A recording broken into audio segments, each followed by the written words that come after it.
नवरात्रि का पर्व पूरे भारत में बड़े उत्साह और आस्था के साथ मनाया जाता है। यह सिर्फ देवी की आराधना का समय नहीं है, बल्कि यह आत्मसंयम, तप और सकारात्मक ऊर्जा का प्रतीक भी है।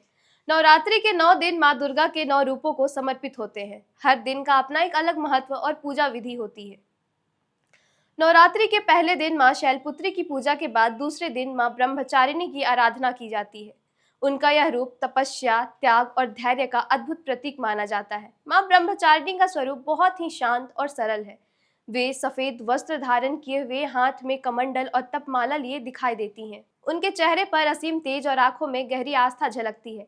उनका यह रूप भक्तों के लिए यह संदेश देता है कि सच्चा सुख और सफलता तप, संयम और आत्मविश्वास से ही प्राप्त होता है।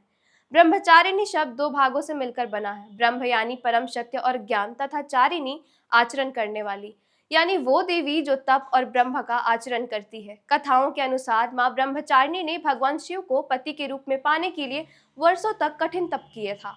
उन्होंने कठोर तपस्या और त्याग से शिव को प्रसन्न किया। इस कारण उन्हें तप और साधना की देवी कहा जाता है। उनका यह स्वरूप हमें यह प्रेरणा देता है कि किसी भी लक्ष्य को पाने के लिए हमें धैर्य, विश्वास और निरंतर प्रयास की आवश्यकता होती है। जीवन में कठिनाइयां जरूर आती है, लेकिन जो व्यक्ति संयम और आत्मबल से आगे बढ़ते हैं वही सफलता प्राप्त करते हैं। माँ ब्रह्मचारिणी की पूजा करने से साधक को अद्भुत आत्मबल मिलता है। कहा जाता है कि उनकी आराधना से साधना और तपस्या में समृद्धि होती है। साथ ही जीवन में आने वाली परेशानियां धीरे धीरे कम होने लगती है और मन में शांति का संचार होता है। जो लोग जीवन में असफलताओं से घबराते हैं या मानसिक रूप से कमजोर हो जाते हैं, उन्हें माँ ब्रह्मचारिणी की भक्ति अवश्य करनी चाहिए। इससे उनमें धैर्य और आत्मविश्वास बढ़ता है और वे कठिन परिस्थितियों से जूझने में सक्षम बन जाते हैं। नवरात्रि के दूसरे दिन माँ ब्रह्मचारिणी को भोग के रूप में विशेष रूप से सफेद रंग की चीजें अर्पित की जाती है।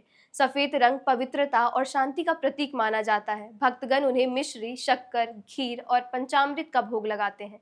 माना जाता है कि इन प्रसादों को अर्पित करने से घर में शांति बनी रहती है और परिवार के सभी सदस्यों का जीवन सुख और समृद्ध होता है। साथ ही यह भी विश्वास है कि इन दिन माँ को अर्पित किया गया भोग लंबी आयु और सौभाग्य की प्राप्ति कराता है। पूजा की विधि की बात करें तो सुबह स्नान कर स्वच्छ वस्त्र धारण करने के बाद माँ ब्रह्मचारिणी की प्रतिमा या तस्वीर को अच्छे और स्वच्छ स्थान पर रखना होता है। उनके सामने दीपक जलाकर धूप, दीप, फूल, अक्षत अर्पित किए जाते हैं। इसके बाद उन्हें शुद्ध मन से सफेद वस्त्र और सफेद फूल चढ़ाए जाते हैं। जपमाला और कमंडल उनके प्रिय हैं, इसलिए पूजा करते समय साधक मन को शांत रखकर मंत्रों का जाप करते हैं। माँ ब्रह्मचारिणी का आदेश आज के समय में उतना ही प्रासंगिक है। आज की व्यस्त और तनावपूर्ण जिंदगी में धैर्य और संयम का होना बेहद जरूरी है। जब हम अपने सपनों और लक्ष्यों की ओर बढ़ते हैं, तब कई बार कठिनाइयां सामने आते हैं।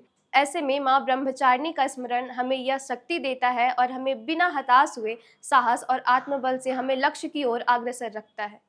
संक्षेप में कहा जाए तो नवरात्रि का दूसरा दिन हमें यह सिखाता है कि जीवन में किसी भी मंजिल को पाने के लिए मेहनत, धैर्य और आत्मविश्वास सबसे बड़ा साधन है। माँ ब्रह्मचारिणी की भक्ति से साधक को न केवल आत्मविश्वास शक्ति प्राप्त होती है, बल्कि उसका जीवन भी सफलता और शांति से भर जाता है। इसलिए इस दिन पूरे श्रद्धा और विश्वास के साथ माँ ब्रह्मचारिणी की पूजा करनी चाहिए। आप सभी को नवरात्रि के दूसरे दिन की ढेर सारी शुभकामनाएं। हम ऐसे ही माँ के 9 रूपों के बारे में आपको बताते रहेंगे, तो देखते रहिए एयर नाउ।